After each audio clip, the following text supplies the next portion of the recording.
Hello दोस्तों, आप सब कैसे हो। आज क्लास 12th की पॉलिटिकल साइंस का बच्चों चैप्टर नंबर 3 बुक नंबर बच्चों 2 है, जिसका नाम है नियोजित विकास की राजनीति। बच्चों जब देश आज़ाद हुआ, आज़ाद होने के बाद बच्चों जो नियोजित विकास है, भारत को किस तरीके से क्या करना है बच्चों, विकास करना है, उसके बारे में इस चैप्टर में क्या करना है, पढ़ना है।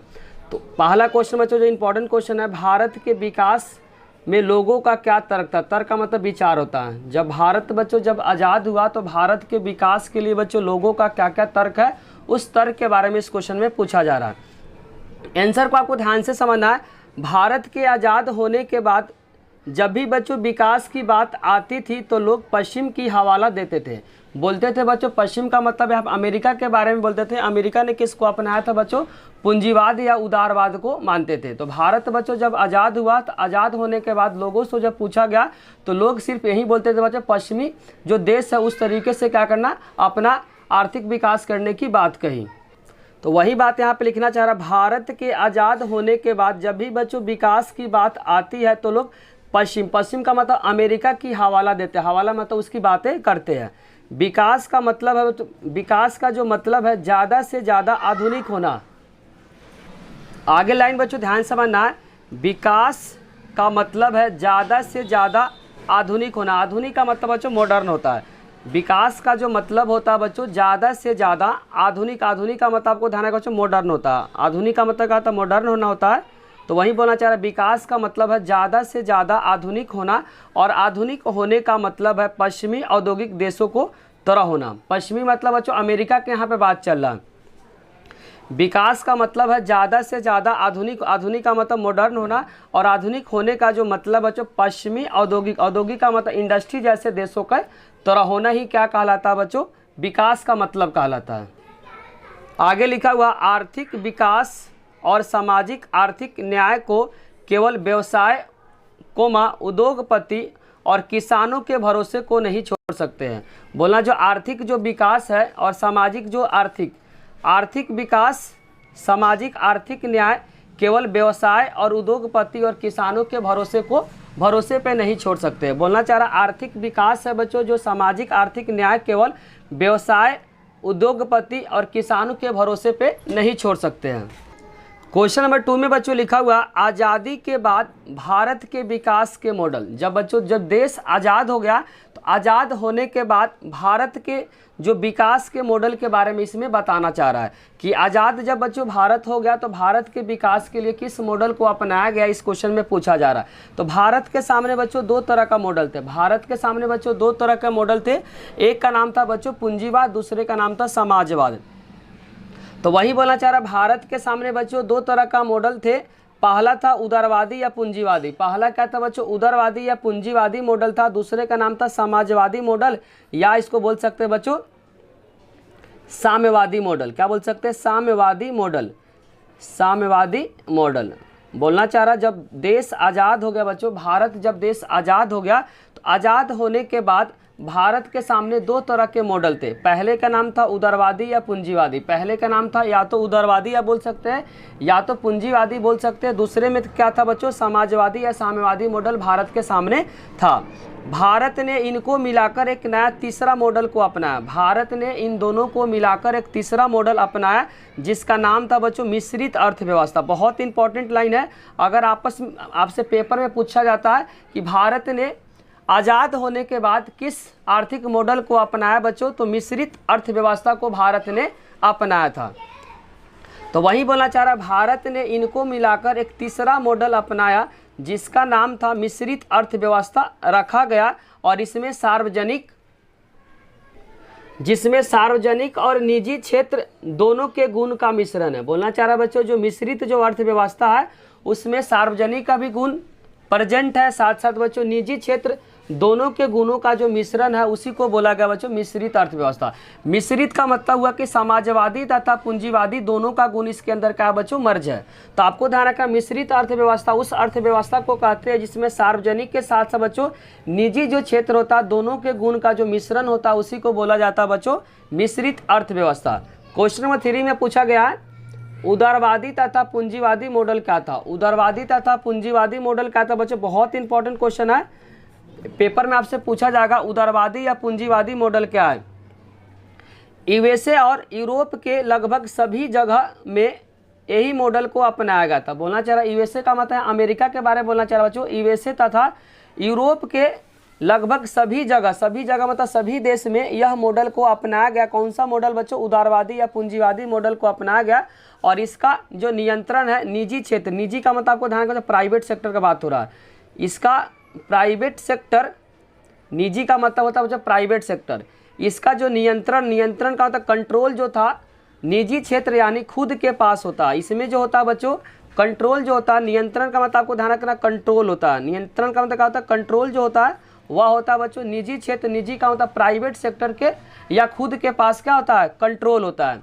तो यूएसए और यूरोप के सभी जगहों पे उदारवादी या पूंजीवादी मॉडल को अपनाया गया। इसका जो नियंत्रण है, नियंत्रण मतलब कंट्रोल जो है निजी क्षेत्र यानी खुद के पास इसमें होता है। क्वेश्चन नंबर जो 4 है बच्चों, जिसमें लिखा हुआ समाजवादी मॉडल क्या है? समाजवादी मॉडल या साम्यवाद मॉडल भी इसको बोलते हैं, या इसको एक और नाम से बोलते हैं बच्चों साम्यवाद मॉडल। साम्यवाद मॉडल में लिखा हुआ इसे सोवियत संघ ने अपनाया था। अगर आपसे पेपर में पूछेगा समाजवादी मॉडल या इसको एक और नाम से बोले थे बच्चों साम्यवाद मॉडल, क्या बोले थे? साम्यवाद मॉडल था। इसे सोवियत संघ ने अपनाया था और इसके अंदर सभी चीज़ों का जो नियंत्रण बच्चों सरकार के पास होता है। जो समाजवादी या साम्यवाद जो मॉडल है बच्चों इसको सोवियत संघ ने अपनाया था और इसके अंदर सभी चीज़ों का जो कंट्रोल है वह किसके पास होता है बच्चों? सरकार के पास होता है। बस इतना ही बात आपको याद रखना है कि जो समाजवादी जो मॉडल है उस मॉडल को किसने अपनाया था? सोवियत संघ द्वारा अपनाया गया था और इसके अंदर सभी चीज़ों का जो कंट्रोल होता है वह सरकार के द्वारा होता है। क्वेश्चन नंबर 5 में लिखा बच्चों मिश्रित अर्थव्यवस्था किसे कहते हैं? जो कि बच्चों भारत ने अपनाया था। मिश्रित अर्थव्यवस्था में पूंजीवाद जिसको बोला गया बच्चों उदारवाद और समाजवाद दोनों के गुणों को शामिल किया गया। बोलना चाह रहा मिश्रित अर्थव्यवस्था जो है बच्चों पूंजीवाद और उदारवाद और समाजवाद या साम्यवाद के दोनों गुणों को क्या किया गया? शामिल किया गया। यानी इसमें बच्चों निजी क्षेत्र जिसको बोलते हैं प्राइवेट सेक्टर और सार्वजनिक का मतलब होता है बच्चों गवर्नमेंट सेक्टर, दोनों इसके अंदर आते हैं। बोलना चाह रहा मिश्रित अर्थव्यवस्था जो है बच्चों पूंजीवाद जिसको बोला गया उदारवाद और समाजवाद को बोला गया साम्यवाद, दोनों के गुणों को इसमें शामिल किया गया। यानी इसमें बच्चों प्राइवेट सेक्टर के साथ साथ क्या गवर्नमेंट सेक्टर दोनों इसके अंदर क्या है? शामिल है। बस आपको इतना याद करना 3 तरह का, एक उदारवादी जिसको पूंजीवादी बोला गया, अमेरिका और यूरोप के सभी देशों के द्वारा अपनाया गया, जबकि बच्चों जो समाजवादी जो मॉडल है वह अपनाया गया रूस के द्वारा जिसको सोवियत संघ बोला गया बच्चों, क्योंकि सोवियत संघ का जो उत्तराधिकारी क्या है? रूस है। तो सोवियत संघ के द्वारा जो अपनाया गया जो मॉडल था बच्चों समाजवादी मॉडल था। इसके अंदर जितने सारे जो कंट्रोल होता है बच्चों सरकार के द्वारा इसमें कंट्रोल होता है। तीसरा इसमें पढ़ाया मिश्रित अर्थव्यवस्था जो कि भारत ने अपनाया था। मिश्रित अर्थव्यवस्था में आपको ध्यान रखना पूंजीवाद और समाजवाद दोनों के गुणों को शामिल किया गया। इसमें बच्चों प्राइवेट सेक्टर के साथ साथ क्या है? सार्वजनिक का मतलब गवर्नमेंट सेक्टर, दोनों इसमें क्या है? शामिल है, जो कि बच्चों भारत ने इसको अपनाया है।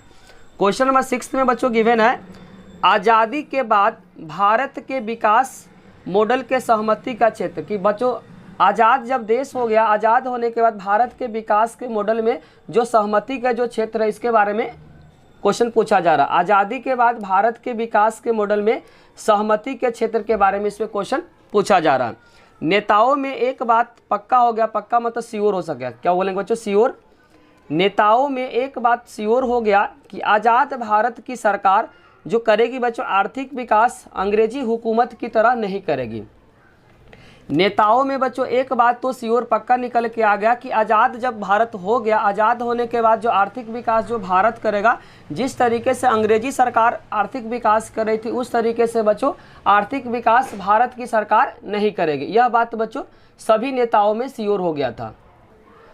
अंग्रेजी हुकूमत के आर्थिक विकास से बिल्कुल क्या होगा? अलग होगा। बोलना चाह रहा बच्चों सभी नेताओं में यह बात डिसाइड हो गया। जिस तरीके से बच्चों भारत जब आज़ाद होगा तो भारत का जो आर्थिक विकास होगा अंग्रेजी हुकूमत से बिल्कुल क्या होगा? आर्थिक विकास बिल्कुल बच्चों भारत का जो आर्थिक विकास होगा अंग्रेजी हुकूमत से बिल्कुल क्या होगा? अलग होगा। गरीबी मिटाने और सामाजिक आर्थिक परिवर्तन के जो काम होंगे वह काम का जो जिम्मेदारी उठाएंगे बच्चों सरकार पे होगा। गरीबी जो मिटाओ, भारत में बच्चों जो गरीबी मिटाओ, सामाजिक आर्थिक जो परिवर्तन के जो काम का जो जिम्मेदारी होगा वह सरकार के पास होगी।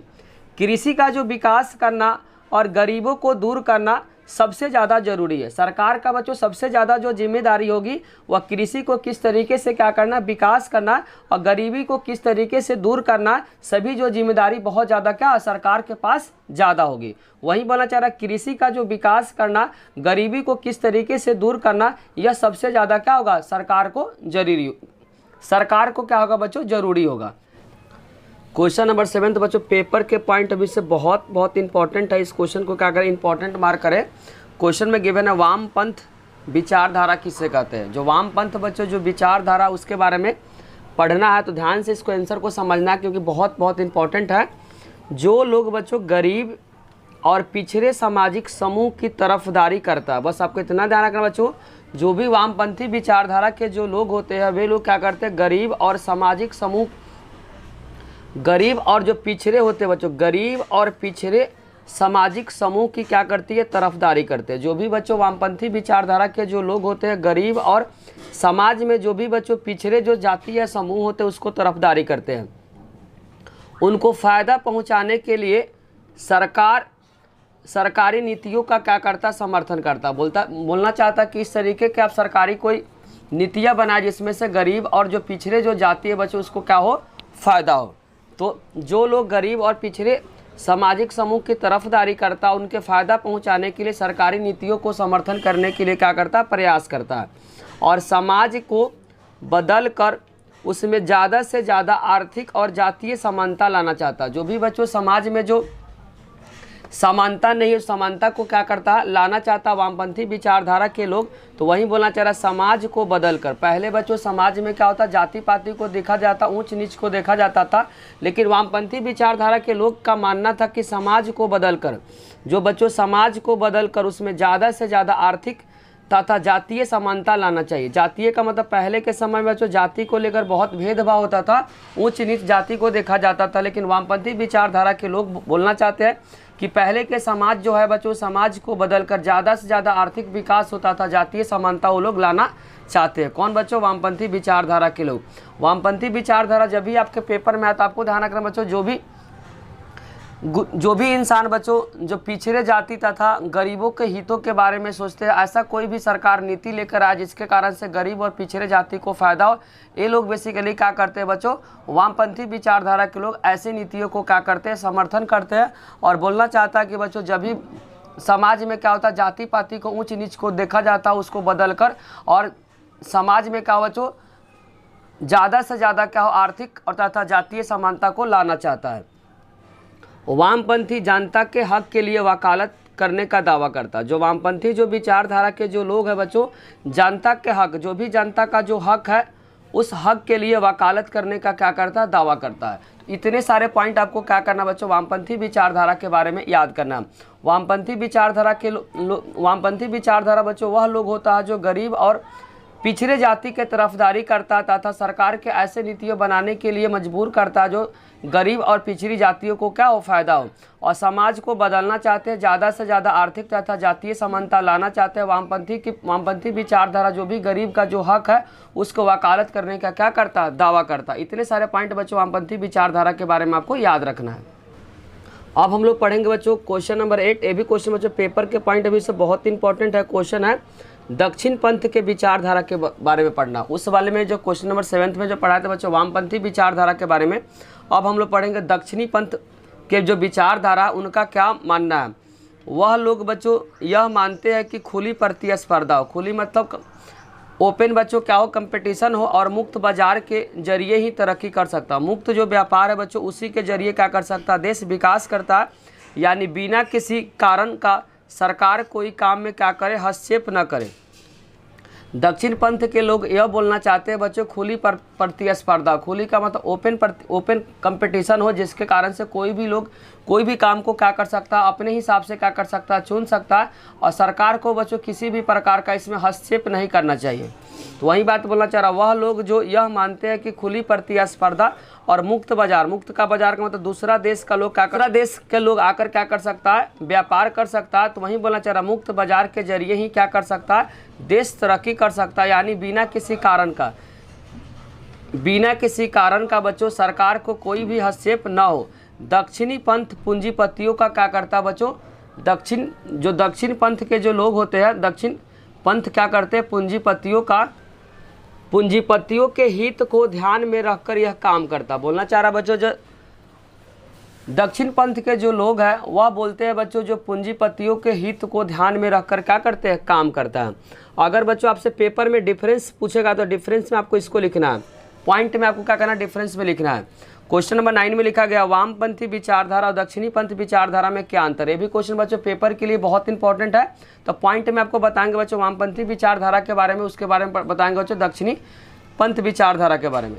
तो पहले आपको बताएंगे बच्चों वामपंथी विचारधारा के लोग के बारे में। इसमें गरीब और पिछड़े लोगों को तरफदारी करता है। इसमें बच्चों वामपंथी विचारधारा क्या करते हैं, गरीब और जो पिछड़े जो लोग होते हैं उसका तरफदारी करता है। तरफदारी मतलब हक के लिए क्या करते हैं, लड़ते हैं। वे लोग ऐसे कहते हैं सरकार को ऐसी नीतियाँ बनाना चाहिए जिसमें गरीब तथा पिछड़े लोगों को क्या हो, फायदा हो। ये लोग ऐसे बोलते हैं कि सरकार को ऐसे नीति बनाना चाहिए जिसमें गरीब लोग और जो पिछड़े जो लोग हैं बच्चों उसको क्या होना चाहिए, ज़्यादा से ज़्यादा फायदा होना चाहिए। ये लोग कौन सोचते हैं बच्चों, वामपंथी विचारधारा के लोग सोचते हैं। तीसरा पॉइंट आपको ध्यान रखना, गरीबों के हित में ध्यान रखकर विकास की नीति को अपनाना चाहिए। गरीबों को बच्चों हित में ध्यान रखकर विकास की जो भी नीति है बच्चों उस नीति को क्या होना चाहिए, सरकार को अपनाना चाहिए। 3 पॉइंट बताया बच्चों, तीनों पॉइंट को क्या करना, आपको अच्छे से याद करना। अब पढ़ा रहे बच्चों दक्षिणी पंथ विचारधारा के लोग क्या सोचते हैं, खुली प्रतिस्पर्धा तथा मुक्त बाजार होना चाहिए। ये लोग बोलते हैं बच्चों खुली प्रतिस्पर्धा होना चाहिए तथा मुक्त बाजार की नीति होना चाहिए। सरकार अर्थव्यवस्था में बच्चों हस्तक्षेप न करे। जो सरकार है बच्चों बिना किसी कारण से अर्थव्यवस्था में किसी भी प्रकार का बच्चों हस्तक्षेप न करे। हस्तक्षेप का मतलब रुकावट न डाले। इसमें पूंजीवादी को बेहतर मानते हैं। ये जो लोग बच्चों दक्षिणी पंथ के जो विचारधारा व पूंजीपति को क्या मानते हैं, पूंजीवाद को क्या मानते हैं, बेहतर मानते हैं। इसमें कहा जाता है कि सरकार को व्यापार के नियम जो होना चाहिए बच्चों बहुत ज़्यादा आसान बनाना चाहिए। ये लोग बोलते हैं बच्चों इसमें पूंजीवादी को क्या मानते हैं, बेहतर मानते हैं। और ये लोग बोलते हैं सरकार को बच्चों जो मुक्त जो व्यापार है उस व्यापार में जो भी नियम है उस नियम को बहुत ज़्यादा आसान बना देना चाहिए। तो दक्षिणी पंथ के विचारधारा में खुली प्रतिस्पर्धा तथा मुक्त बाजार की नीति होना चाहिए। सरकार बच्चों अर्थव्यवस्था में किसी भी प्रकार का हस्तक्षेप न करे बिना किसी कारण से। इसमें क्या होता है, पूंजीवादी को बेहतर मानता है। इसमें कहा जाता है कि सरकार व्यापार का जो भी नियम है बच्चों नियम को बहुत ज़्यादा आसान बनाना चाहिए। तो वामपंथी और बच्चों दक्षिणी पंथ में 3 पॉइंट आपको डिफरेंस में बता, तीनों पॉइंट को क्या करना, बारीकी से याद करना बच्चों, क्योंकि क्वेश्चन पेपर के पॉइंट ऑफ व्यू से बहुत इंपॉर्टेंट है। 10 बच्चों पेपर के पॉइंट ऑफ व्यू से बहुत इंपॉर्टेंट है। इस क्वेश्चन को क्या करें, इंपॉर्टेंट मार्क करें, जिसमें लिखा हुआ बच्चों योजना आयोग के बारे में बताया जा रहा है। योजना आयोग बच्चों पेपर के पॉइंट ऑफ व्यू से बहुत इंपॉर्टेंट है। योजना आयोग बच्चों किस देश से लिया गया, अगर पेपर में पूछा जाएगा बच्चों योजना आयोग किस देश से लिया गया, तो बच्चों इसका आंसर हो जाएगा सोवियत संघ से लिया गया। ये खुद का मॉडल नहीं बच्चों, ये योजना आयोग जो प्लानिंग कमीशन का जो है किस देश से लिया गया बच्चों, सोवियत संघ से लिया गया है। भारत सरकार ने 15 मार्च 1950 में योजना आयोग की स्थापना की। अगर आपसे पेपर में पूछा जाएगा योजना आयोग बच्चों भारत में कब लागू हुआ, तो 15 मार्च 1950 को योजना आयोग जिसको बोलते हैं प्लानिंग कमीशन की स्थापना की। यह आयोग बच्चों सलाहकार की भूमिका को निभाता है। यह आयोग का जो काम है बच्चों, जो सरकार है, सरकार के जो नीति है बच्चों उस नीति में सलाहकार के रूप में काम करता है। सरकार ने बच्चों 15 मार्च 1950 ईस्वी को योजना आयोग को क्या किया, स्थापना किया। तो एमसीक्यू के फॉर्म में अगर आपसे पेपर में पूछेगा प्लानिंग कमीशन जिसको हिंदी में बोलते हैं योजना आयोग बच्चों भारत में कब लागू हुआ, तो 15 मार्च 1950 ईस्वी को लागू हुआ। इसका जो काम बच्चों सरकार का जो भी नीति है उस नीति में क्या करना, सलाह देने की भूमिका को निभाती है। योजना आयोग का बच्चों जो अध्यक्ष होता है वह प्रधानमंत्री होता है। 1950 ईस्वी में वह भारत का जो प्रधानमंत्री थे उनका नाम आपको ध्यान रखना पंडित जवाहरलाल नेहरू थे। अगर पेपर में पूछेगा योजना आयोग के बच्चों अध्यक्ष कौन होता है, तो प्रधानमंत्री। और उस समय बच्चों भारत के जो प्रधानमंत्री थे वो 1950 के समय, उस समय जो प्रधानमंत्री थे भारत के बच्चों जवाहरलाल नेहरू थे। जवाहरलाल नेहरू आपको आंसर याद करना, जवाहरलाल नेहरू इसका करेक्ट आंसर हो जाएगा। तो योजना आयोग का बच्चों अध्यक्ष हमेशा आपको ध्यान रखना प्रधानमंत्री होता है। 1950 के समय में भारत का जो प्रधानमंत्री थे उनका नाम था जवाहरलाल नेहरू। अब नेक्स्ट पॉइंट बच्चों ध्यान से समझना है, भारत सरकार विकास के लिए कौन सा रणनीति तथा कौन सा रास्ता को अपनाएगा, योजना आयोग इसमें मुख्य भूमिका को क्या करती है, निभाती है। भारत सरकार बच्चों विकास के लिए कौन सा रणनीति को अपनाएगा, कौन सा रास्ता को अपनाएगा, इसमें योजना आयोग का मुख्य भूमिका होती है। मेन जो भूमिका होती है बच्चों वह किसकी भूमिका होती है, योजना आयोग की क्या होती है, भूमिका होती है। नेक्स्ट पॉइंट ध्यान से समझना, इस योजना में कहा गया था कि भारतीय संविधान में यहाँ के नागरिकों को कुछ मौलिक अधिकार दिए गए। भारतीय संविधान में बच्चों आपको ध्यान रखना, स्टार्टिंग में 7 मौलिक अधिकार था, लेकिन वर्तमान समय में बच्चों मौलिक अधिकार कितना है, 6 है। पहले के समय में बच्चों संपत्ति का जो अधिकार था वो भी क्या था, मौलिक अधिकार था, लेकिन 1978 में जो भी बच्चों संपत्ति का अधिकार मौलिक अधिकार के सूची से उसको हटा दिया। तो वहीं बोलना चाह रहा, भारतीय संविधान में यहाँ के नागरिक मतलब भारतीय नागरिकों को कुछ मौलिक अधिकार दिए गए और इस मौलिक अधिकार के अंतर्गत ऐसी समाज की संरचना बनाए जा जिसमें जनता की क्या हो, भलाई हो। इसमें बताया गया बच्चों ऐसे कोई भी समाज की जो संरचना हो उसमें क्या हो, सभी इंसान को क्या हो, भलाई हो। भलाई मतलब सभी को क्या हो, फायदा हो। भारतीय संविधान में यहाँ के नागरिक, यहाँ मतलब भारतीय नागरिकों को कुछ मौलिक अधिकार दिए गए, मतलब मात्र 6 मौलिक अधिकार आपको ध्यान रखना है। इस मौलिक अधिकार के अंतर्गत ऐसी समाज का बच्चों संरचना मतलब स्ट्रक्चर बनाया जाए जिसमें सभी जनता को क्या हो, भलाई हो। योजना आयोग के शुरुआती कदम या कार्यविधि कौन कौन से, बहुत इंपॉर्टेंट है बच्चों। योजना आयोग का स्थापना अगर आपसे पेपर में पूछेगा तो आपको ध्यान रखा 15 मार्च 1950 को बच्चों योजना आयोग का स्थापना हुआ था। योजना आयोग का जो शुरुआती जो कदम है उसके बारे में बताना चाह रहा है। तो योजना आयोग ने बच्चों सोवियत संघ की तरह, यहाँ पे अगर एमसीक्यू के फॉर्म में पूछेगा कि योजना आयोग बच्चों किस देश से लिया गया, तो इसका आंसर हो जाएगा यूएसएसआर से बच्चों, जिसको सोवियत संघ बोलते हैं। अगर एमसीक्यू के फॉर्म में आपसे पेपर में पूछा जाता है कि योजना आयोग को बच्चों किस देश से लिया गया, तो सोवियत संघ से लिया गया है। योजना आयोग ने भी सोवियत संघ की तरह पंचवर्षीय योजना को चुना। बोलना चाह रहा योजना आयोग जो थे बच्चों वो भी क्या किए, सोवियत संघ की तरह वे भी क्या किए, पंचवर्षीय योजना को चुने। और इसका कहना था कि भारत सरकार एक दस्तावेज तैयार करेगी। भारत सरकार बच्चों एक दस्तावेज तैयार करेगी कि बच्चों कितना खर्च हुआ और कितना इनकम आया। वही बोलना चाह रहा कि योजना आयोग ने भी सोवियत संघ की तरह पंचवर्षीय योजना को चुना और इनका कहना था कि भारत सरकार एक दस्तावेज बच्चों तैयार करेगी जिसमें 5 सालों के लिए आमदनी और खर्चों को उसमें लिखेंगे, कितना बच्चों खर्च हुआ और कितना क्या हुआ, आमदनी हुआ।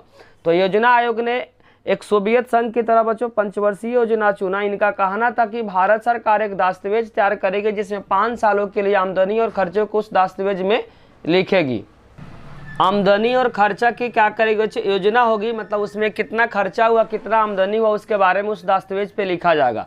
इस योजना के अनुसार केंद्र और राज्य सरकार के बजट को 2 भागों में बांटा गया। इस योजना के अनुसार बच्चों केंद्र सरकार का बजट और राज्य सरकार के बजट के रूप में 2 भागों में क्या किया, इस योजना को बजट को बांटा गया। एक भाग को बोला गया बच्चों गैर योजना व्यय, एक भाग को क्या बोला गया, गैर योजना व्यय, और दूसरे भाग को बोला गया बच्चों योजना व्यय। पहले भाग को बोला गया गैर योजना व्यय, दूसरे भाग को बोला गया बच्चों योजना व्यय। बारी बारी से दोनों व्यय को बारे में पढ़ेंगे।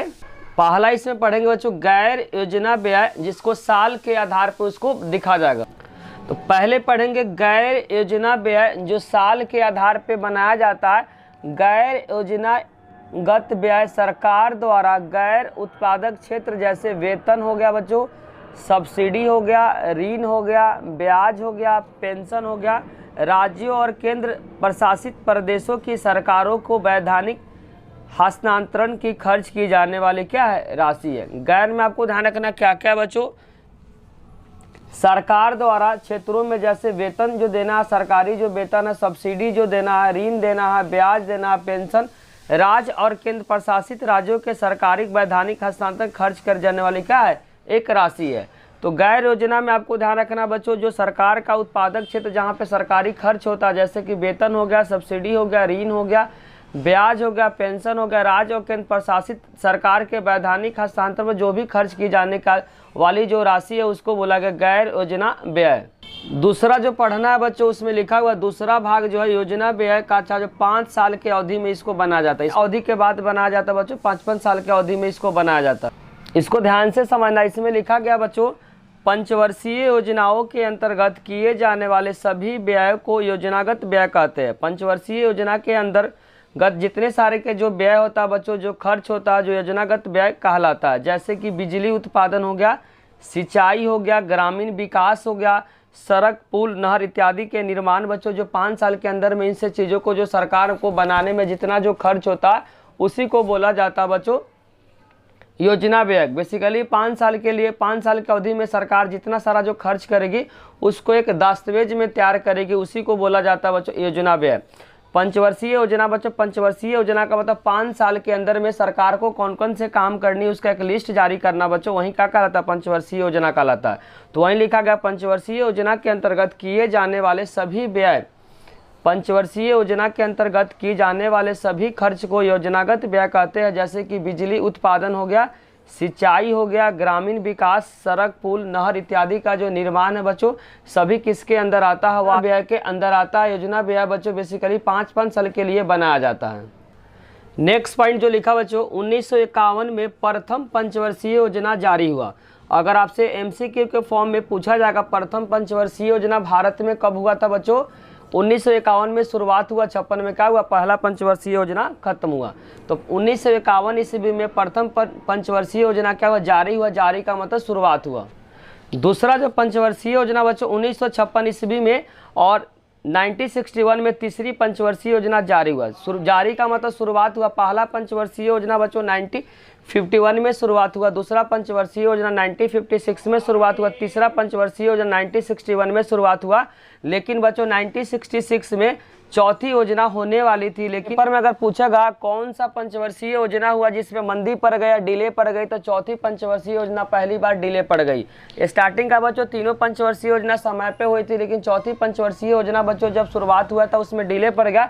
डिले होने का रीजन क्या, भारत गहरी आर्थिक संकट के चपेट में आ चुका था। लेकिन पढ़े होंगे बच्चों 1962 में चाइना वार भारत के साथ होगा, 1965 में बच्चों आपको पता है पाकिस्तान के साथ वार हो गया। उसके बाद 2 प्रधानमंत्री की मौत हो गई और भारत को गहरी आर्थिक संकट के चपेट में आने की वजह से जो चौथी पंचवर्षीय योजना को क्या किया गया बच्चों, रोकी गई थी। चौथी पंचवर्षीय योजना को मंदी होने का बहुत सारे कारण बच्चों। पहला कारण आप बता सकते हैं कि भारत चाइना वार 1962 में हुआ था, उसका 1965 बच्चों पाकिस्तान के साथ लड़ाई हो गया था, 2 प्रधानमंत्री की मौत हो गई थी। नेहरू जी की मौत जो हुई थी बच्चों 1964 में हुई थी। उसके बाद लाल बहादुर शास्त्री की मौत बच्चों 1966 में हुई थी। उसके बाद भारत जो था बच्चों गहरा आर्थिक संकट के चपेट में आने के कारण से चौथा पंचवर्षीय योजना को बच्चों क्या करना, मंदी हो गई थी। मंदी मतलब डिले हो गई थी। तो पेपर में आपसे पूछा जाए कौन पहली ऐसी कौन सी पंचवर्षीय योजना थी बच्चों जो डिले हुई थी, मतलब लेट हुई थी, तो वह थी चौथी पंचवर्षीय योजना जो 1966 में होने वाली थी। समझ में आ गया है जितने सारे पंचवर्षीय योजना से रिलेटेड जो टॉपिक समझाए, तो क्या करें बच्चों वीडियो को लाइक और चैनल को सब्सक्राइब जरूर से कर दें। अब हम लोग स्टार्ट करेंगे बच्चों, क्वेश्चन नंबर 12 को डिस्कस करेंगे। क्वेश्चन नंबर 12 में लिखा बच्चों योजना आयोग के मुख्य कार्य कौन कौन से। योजना आयोग जो है बच्चों जिनका स्थापना 15 मार्च 1950 को हुआ था, उसका मुख्य काम क्या क्या है। पहला काम बच्चों राष्ट्र के जो संसाधन, राष्ट्र का मतलब यहाँ देश होता है, देश के संसाधन और पूंजी का आकलन करना। आकलन का तो मापन करना। राष्ट्र का बच्चों कितना संसाधन है, कितना पूंजी है, उसका क्या करना, आकलन करना। जो देश है बच्चों, देश के पास कितना संसाधन है, कितना उसके पास पूंजी है, उसका क्या करना, आकलन करना। यह काम है बच्चों योजना आयोग का। देश के जो भी संसाधन है बच्चों, संसाधन का सही इस्तेमाल करना भी क्या इसका काम है बच्चों, योजना आयोग का काम है। देश का जो भी संसाधन है उस संसाधन का सही इस्तेमाल करना भी किसका काम है बच्चों, योजना आयोग का काम है। उसके बाद आर्थिक विकास में बाधा डालने वाले कारक का पहचान करना। आर्थिक विकास का मतलब होता है जो शरीर, जो बच्चों जो देश को जो विकास करने में जो भी बाधा डालने वाली जो कारक है बच्चों, कारक का मतलब जिसके कारण से क्या होता है आर्थिक विकास में रुकावट होती है, उस रुकावट को पहचान करना भी किसका काम बच्चों, योजना आयोग का काम है। तो योजना आयोग का बच्चों 3 काम बताया। प्लानिंग कमीशन का राष्ट्र का संसाधन तथा पूंजी का आकलन करना, देश के संसाधन का सही तरह से इस्तेमाल करना, आर्थिक विकास में बाधा डालने वाले जो भी कारक है बच्चों उसको क्या करना, पहचान करना है। तीनों बच्चों जो मुख्य कार्य है उसको क्या करना, आपको अच्छे से याद करना। योजना आयोग को 3 इंपॉर्टेंट जो काम है, तीनों इंपॉर्टेंट जो काम को आपको अच्छे से क्या करना, याद करके जाना है। उसके बाद 2014 में बच्चों योजना आयोग को नाम बदलकर, जो मोदी जी थे उनको नाम बदलकर नीति आयोग लाया गया। अगर पेपर में पूछेगा बच्चों योजना आयोग का उत्तराधिकारी कौन है, तो नीति आयोग है। आपको ध्यान रखना बच्चों 2014 में नरेंद्र मोदी बच्चों आपको ध्यान रखना है, योजना आयोग का नाम बदलकर नीति आयोग कर दिया। अभी तक भारत में बच्चों मात्र 12 पंचवर्षीय योजना हुआ था। लास्ट 12वां पंचवर्षीय योजना बच्चों 2012 से 17 तक हुआ था। योजना आयोग के बाद जो नीति आयोग जो आया, वो नीति आयोग के बारे में पढ़ेंगे। भारत सरकार ने योजना आयोग के जगह पे एक नई संस्था लाई जिसको बोला गया नीति आयोग। नीति का फुल फॉर्म होता है बच्चों national institution for transforming India, जिसको हिंदी में बोलते हैं राष्ट्रीय भारत परिवर्तन संस्था की स्थापना की। नीति आयोग का बच्चों अगर आपसे स्थापना का डेट पूछेगा तो 1 जनवरी 2015 को नीति आयोग का स्थापना हुआ। MCQ के लिए बहुत इंपॉर्टेंट लाइन है, पूछेगा नीति आयोग का स्थापना कब हुआ, तो 1 जनवरी 2015 को बच्चों नीति आयोग का स्थापना हुआ। बहुत इंपॉर्टेंट है बच्चों, नीति आयोग का अगर आपसे स्थापना पूछेगा तो आपको ध्यान रखना 1 जनवरी 2015 को बच्चों नीति आयोग का क्या हुआ था, स्थापना हुआ था। MCQ के लिए बहुत इंपॉर्टेंट है बच्चों, नीति आयोग किसका उत्तराधिकारी है, तो आपको ध्यान रखना बच्चों योजना आयोग जिसको इंग्लिश में बोलते हैं प्लानिंग कमीशन का क्या है, उत्तराधिकारी है। उसके बाद यहाँ पर नीति का फुल फॉर्म दिया बच्चों national institution for transforming India. ये बच्चों MCQ के लिए बहुत इंपॉर्टेंट है, बार बार पेपर में आपसे पूछा जाएगा कि नीति का फुल फॉर्म क्या होता है। National institution for transforming India. प्रधानमंत्री नरेंद्र मोदी ने 2014 में योजना आयोग का नाम बदलकर बच्चों नीति आयोग कर दिया। आपको डेट को याद करना, 2014 में बच्चों वह क्या क्या था, जो नरेंद्र मोदी ने योजना आयोग का नाम बदलकर क्या कर दिया बच्चों, नीति आयोग कर दिया। यहाँ से बच्चों MCQ के लिए बहुत इंपॉर्टेंट है, जितने सारे जो पॉइंट बता रहे बच्चों सारे पॉइंट को आपको अच्छे से याद करना। नीति आयोग का जो संरचना है, जो अध्यक्ष होता है बच्चों नरेंद्र मोदी है, जो भी प्रधानमंत्री होता है बच्चों वहीं क्या होता है, नीति आयोग का क्या होता है, अध्यक्ष होता है। नीति आयोग का अध्यक्ष कौन होता है बच्चों, जो करंट में जो भी प्रधानमंत्री होता है वहीं होते हैं बच्चों नीति आयोग का अध्यक्ष। तो करंट टाइम में जो प्रधानमंत्री नरेंद्र मोदी है, इसीलिए इसका करेक्ट आंसर हो जाएगा बच्चों नरेंद्र मोदी। अध्यक्ष में आपको ध्यान रखना, जो भी करंट टाइम में बच्चों प्रधानमंत्री होता है वहीं क्या होता है, नीति आयोग का अध्यक्ष होता है। तो वर्तमान समय में बच्चों जो नीति आयोग का जो अध्यक्ष हो नरेंद्र मोदी है। उपाध्यक्ष आपको ध्यान रखना, वर्तमान समय का यहाँ बात हो रहा है बच्चों, वर्तमान समय में पूछेगा नीति आयोग का उपाध्यक्ष क्या बता, सुमन बेरी है। और सुमन बेरी को बच्चों प्रधानमंत्री द्वारा नियुक्त, जो भी उपाध्यक्ष होता है उपाध्यक्ष को नियुक्ति कौन करता है बच्चों, प्रधानमंत्री के द्वारा इनका नियुक्ति होता है। तो वर्तमान समय में आपसे पेपर में पूछा जाएगा कि नीति आयोग का उपाध्यक्ष कौन है, तो बच्चों सुमन बेरी है। करंट टाइम में अगर आपसे पूछा जाएगा बच्चों कि नीति आयोग का CEO कौन है, तो अमिताभ कांत है। नीति आयोग का बच्चों CEO कौन है, तो आंसर याद रखना आपको अमिताभ कांत। पहला उपाध्यक्ष बच्चों जब पहली बार जब 2015 में बनाया गया था, उस समय पहली बार बच्चों उपाध्यक्ष कौन थे, तो उनका नाम था अरविंद पनगड़िया। बहुत इंपॉर्टेंट है MCQ के लिए। नीति आयोग का पहला अगर पेपर में पूछा जाएगा पहला उपाध्यक्ष कौन था, तो उनका आंसर हो जाएगा बच्चों अरविंद पनगड़िया। उसके बाद यहाँ पे पूर्णकालिक जो सदस्य होता है बच्चों 3 होता है। फुल मेंबर जो होता है, फुल मेंबर जो होता है बच्चों हमेशा आपको ध्यान रखना 3 सदस्य होता है। पूर्णकालिक जो सदस्य होता है बच्चों, फुल टाइम जो मेंबर होता है वो हमेशा क्या होता है, 3 होता है। नीति आयोग में बच्चों आपसे पेपर में पूछेगा फुल टाइम मेंबर कितने होते हैं, तो 3 होते हैं। फुल टाइम मेंबर बच्चों नीति आयोग में कितने होते हैं, तो आपको याद करना 3 होते हैं। क्वेश्चन नंबर 15 में बच्चों गिवन है नीति आयोग का उद्देश्य क्या। बहुत इंपॉर्टेंट है बच्चों नीति आयोग का उद्देश्य। तो नीति को क्या करता है बच्चों, तेज करता है। नीति आयोग का जो काम बच्चों नीति को जो क्या करता है, तेज करता है। और केंद्र और राज्य का क्या करता है, बैलेंस को बढ़ाता है। केंद्र और राज्य में जो भी बच्चों बैलेंस होता है उस बैलेंस को क्या करता है, बढ़ावा देता है। और योजना आयोग को केंद्रीकृत नीति की जगह पे क्षेत्रीय नीति को भी क्या करता है, बढ़ावा देता है।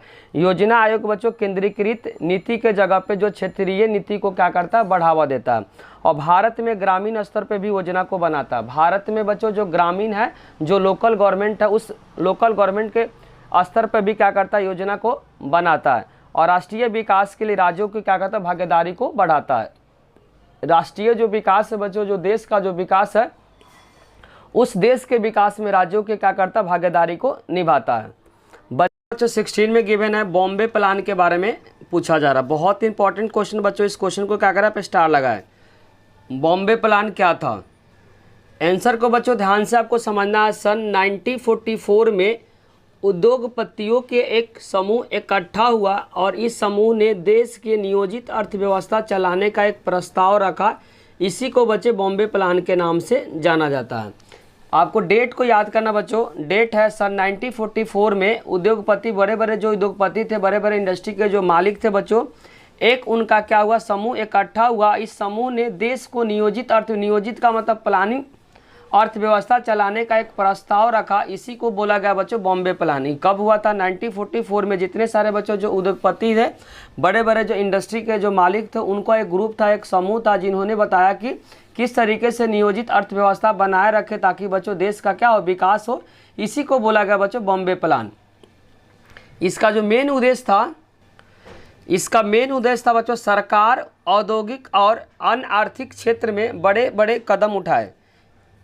इनका उद्देश्य था कि बच्चों जो सरकार है औद्योगिक क्षेत्र, औद्योगिक का मतलब इंडस्ट्री तथा आर्थिक निवेश के क्षेत्र में बड़े कदम को उठाए। इनका जो उद्देश्य था बच्चों, जो सरकार है वो औद्योगिक तथा अन्य जो आर्थिक निवेश के क्षेत्र में बड़े कदम उठाए। तो आपको बॉम्बे प्लान को बच्चों इंपॉर्टेंट मार्क करके इसको क्या करना, अच्छे से आपको याद करना, क्योंकि ये क्वेश्चन पेपर के पॉइंट ऑफ व्यू से बहुत बहुत इंपॉर्टेंट है। अगला है बच्चों क्वेश्चन नंबर 17, जिसमें लिखा गया पंचवर्षीय योजना। बहुत इंपॉर्टेंट है बच्चों। 5-5 साल के लिए प्लान बनाया था, किस तरीके से भारत को बच्चों 5 साल में टारगेट रखा था कि इसको क्या करना है, इम्प्रूव करना है। तो पंचवर्षीय योजना को ध्यान से समझना। सरकार एक बच्चों दस्तावेज तैयार करेगी, जिसमें अगले 5 वर्ष में जो भी बच्चों आमदनी हुई है, जो भी खर्च हुआ, उसका क्या करेगी, दस्तावेज को तैयार करेगी, जिसमें 5 साल के दौरान जो भी बच्चों सरकार का जो आमदनी हुआ, जो भी जो खर्च हुआ, उसका क्या करेगी, एक योजना बनाएगी। एक क्या करेगी बच्चों, लिस्ट बनाएगी कि सरकार एक दस्तावेज तैयार करेगी, जिसमें 5 साल के दौरान जितना भी खर्चा हुआ और जितना भी आमदनी हुआ, उसका क्या बनाएगा, लिस्ट बनाएगा। का जो केंद्र सरकार और राज्य सरकार के बजट के 2 हिस्सों में बांटा गया। एक बनाएगा जो राज्य सरकार का बजट बनाया गया, दूसरा है केंद्र सरकार के, बोलना चाह रहा केंद्र सरकार और राज्य सरकार के बजट को 2 हिस्सों में बांटा गया। इसमें पंचवर्षीय योजना कहा जाता है। इसमें बच्चों केंद्र सरकार और राज्य सरकार के बजट को 2 हिस्सों में बांटा गया और इसे ही कहा जाता है बच्चों पंचवर्षीय योजना। और पंचवर्षीय योजना को कहाँ से लिया गया बच्चों, सोवियत संघ से लिया गया। पेपर में आपसे पूछा जाएगा पंचवर्षीय योजना को बच्चों किस देश से लिया गया, तो इसका आंसर हो जाएगा सोवियत संघ। इसको बोलते हैं बच्चों यूएसएसआर। क्या बोलते हैं, यूएसएसआर से लिया गया।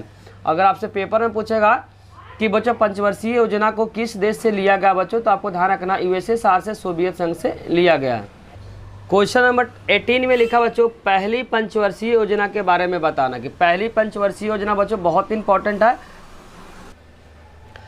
पहली पंचवर्षीय योजना बच्चों 1951 से 1956 तक चली थी। 1 नंबर में आ सकता है पहली पंचवर्षीय योजना कब से कब तक चली थी बच्चों, 1951 से 1956 तक चली थी। इसमें किस पे जोर दिया था बच्चों, कृषि पे जोर दिया था। प्रथम पंचवर्षीय योजना पे बच्चों किस पे जोर दिया था, तो आपको ध्यान रखना कृषि पे जोर दिया था। पहली पंचवर्षीय योजना चला था बच्चों 1951 से 1956 तक चली थी और इसमें बच्चों प्रथम पंचवर्षीय योजना पे किस पे जोर दिया था, कृषि पे जोर दिया था। इस मॉडल को जो बनाने वाले थे बच्चों केन राज्य के द्वारा बनाया गया था। ये जो प्रथम पंचवर्षीय योजना का जो मॉडल था बच्चों, इस मॉडल को जो बनाने वाले का नाम आपको ध्यान रखना केन राज्य के द्वारा बनाया गया था। जो उद्देश्य था बच्चों जनता को गरीबों से निकालना। इसका जो उद्देश्य था बच्चों जनता को गरीबी से क्या करना, निकालना। जो भी बच्चा जो जनता गरीब है बच्चों उसको क्या कर देना, अमीर कर देना। और यह जो प्रक्रिया चलेगी बच्चों धीमी गति से विकास होगी। यह प्रक्रिया जो बताया गया था बच्चों धीमी गति से क्या होगा, इनका विकास होगा। और इसके बाद बच्चों बांध में आपको ध्यान रखना, बांध और सिंचाई जैसे भाखड़ा नंगल परियोजना भूमि सुधार पे इस पे जोर दिया। बांध पे बच्चों, सिंचाई पे, भाखड़ा नंगल जो परियोजना तथा भूमि सुधार पे क्या किया, पहली पंचवर्षीय योजना पे जोर दिया गया था।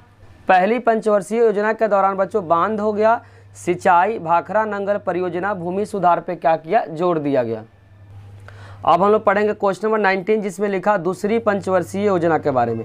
इसमें बच्चों दूसरी पंचवर्षीय योजना के आपको ध्यान से समझना। दूसरी पंचवर्षीय योजना बच्चों चला था 1956 से 1961 तक चली थी। इसमें उद्योग पर बच्चों जोर दिया। उद्योग का मतलब इंडस्ट्री पे इस पे जोर दिया। पहले पंचवर्षीय योजना पे बच्चों कृषि पे जोर दिया था, लेकिन दूसरा पंचवर्षीय योजना पर आपको ध्यान रखना बच्चों उद्योग का मतलब होता है इंडस्ट्री। उद्योग का मतलब क्या था, इंडस्ट्री पे क्या दिया था, जोर दिया गया था। पहली पंचवर्षीय योजना पे बच्चों कृषि पे जोर दिया था, जबकि दूसरे पंचवर्षीय योजना के दौरान बच्चों उद्योग पे क्या किया था, जोर दिया था, मतलब इंडस्ट्री पे जोर दिया था। इस मॉडल को बच्चों बनाने वाले का नाम आपको ध्यान रखना पीसी महान लोबिस थे। दूसरा बच्चों जो पंचवर्षीय योजना का जो मॉडल था उस मॉडल को जो तैयार करने वाले का नाम आपको ध्यान रखना पीसी महान लोबिस के द्वारा इनको तैयार किया गया था। और यह जो हुआ था बच्चों तेज गति से विकास हुआ था। इनका जो विकास हुआ था बच्चों तेज गति से विकास हुआ था। इस पे आयात पे भारी शुल्क लगाया था। आयात पे बच्चों भारी शुल्क, आयात का मतलब होता है किसी दूसरे देश से क्या करना बच्चों, मंगवाना। तो आयात जो था उसे भारी शुल्क किया था, आयात पे भारी शुल्क लगा हुआ था और बिजली पे, रेलवे पे, इस्पात, संचार पे बच्चों जोर दिया गया था। दूसरे पंचवर्षीय योजना के दौरान बच्चों बिजली पे, रेलवे पे, इस्पात तथा संचार पे जोर दिया गया था। तो पहली पंचवर्षीय योजना के दौरान आपको ध्यान रखना कृषि पे जोर दिया गया था, लेकिन दूसरी पंचवर्षीय योजना के दौरान बच्चों उद्योग पे जोर दिया था। पहली पंचवर्षीय योजना 1951 से 1956 तक चली थी, लेकिन दूसरी पंचवर्षीय योजना 1956 से 1961 तक चली थी। पहली पंचवर्षीय योजना को जो मॉडल बनाने वाले थे उनका नाम के.एन. राज था, जबकि दूसरी पंचवर्षीय योजना को बनाने वाले का नाम आपको ध्यान रखना पी.सी. महान लोबिस थे। बच्चों केरल का विकास, जिसको बोलते हैं बच्चों केरल मॉडल भी बोलते हैं, दोनों में से कोई भी आ सकता है। या तो केरल का विकास क्वेश्चन में पूछा जा सकता है, या केरल मॉडल क्या है इसके बारे में आपसे पूछा जा सकता है। ये शॉर्ट के लिए भी इंपॉर्टेंट है बच्चों, इसको इंपॉर्टेंट मार्क करें, शॉर्ट क्वेश्चन के लिए बहुत इंपॉर्टेंट है। इसका आंसर है केरल में विकास के लिए जो रास्ता अपनाया था उसी को केरल मॉडल कहा जाता है। केरल में विकास के लिए जो भी रास्ता जो अपनाया था बच्चों उसी को केरल मॉडल अपनाया था। बोलना चाह रहा केरल में विकास के लिए जो भी रास्ता अपनाया था बच्चों उसी को बोला गया केरल मॉडल। इसमें शिक्षा आपको ध्यान रखना, स्वास्थ्य, भूमि सुधार और गरीबी उन्मूलन पे जोर दिया गया था। आपको ध्यान रखना केरल में अगर पूछा जाए केरल मॉडल में किस पे जोर दिया, तो आपको ध्यान रखना बच्चों शिक्षा पे, स्वास्थ्य पे, भूमि सुधार पे और गरीब उन्मूलन पे क्या किया, ज़्यादा से ज़्यादा इस पे जोर दिया। समझ बच्चों केरल में प्रति व्यक्ति आय और औद्योगिक आधार भी कम है, इसके बावजूद भी बच्चों केरल में साक्षरता 100 का मतलब 100% है। केरल में बच्चों प्रति व्यक्ति आय और औद्योगिक आधार भी कम है, इसके बावजूद भी केरल में बच्चों 100 का मतलब 100% वहाँ पे क्या है, साक्षरता है। तो भारत में साक्षरता दर बच्चों केरल का क्या है, 100% है। नेक्स्ट पॉइंट, वहाँ शिशु मृत्यु दर और मातृ मृत्यु दर और जन्म दर भी कम है। शिशु मृत्यु दर का मतलब होता है जो भी बच्चा बच्चों जो जन्म लेता है, जन्म के बाद साल के अंदर में जो बच्चे बच्चों 1000 बच्चों में से जो मर जाते हैं उसी को बोलते हैं शिशु मृत्यु दर। मातृ मृत्यु दर का मतलब होता है कि 1000 बच्चे बस जन्म लेते हैं, एक साल के अंदर में उनकी माता की जो देहांत हो जाती है उसकी संख्या को बोलते हैं मातृ मृत्यु दर। और होता बच्चों वहाँ के जन्म दर भी क्या है, कम है। तो ध्यान रखा शिशु मृत्यु दर बता दी बच्चों, जो भी बच्चे साल भर के अंदर में 1000 बच्चों में से जितने बच्चे मर जाते हैं उसको बोलते हैं शिशु मृत्यु दर। मातृ मृत्यु दर मतलब 1000 माताओं में से बच्चों जो भी बच्चे साल भर के अंदर में जो भी माता जब बच्चे को जो जन्म देती है उसमें मरने वाले जो माताओं की जो संख्या को बोलते हैं मातृ मृत्यु दर। और जन्म दर भी वहाँ पे क्या है, कम है।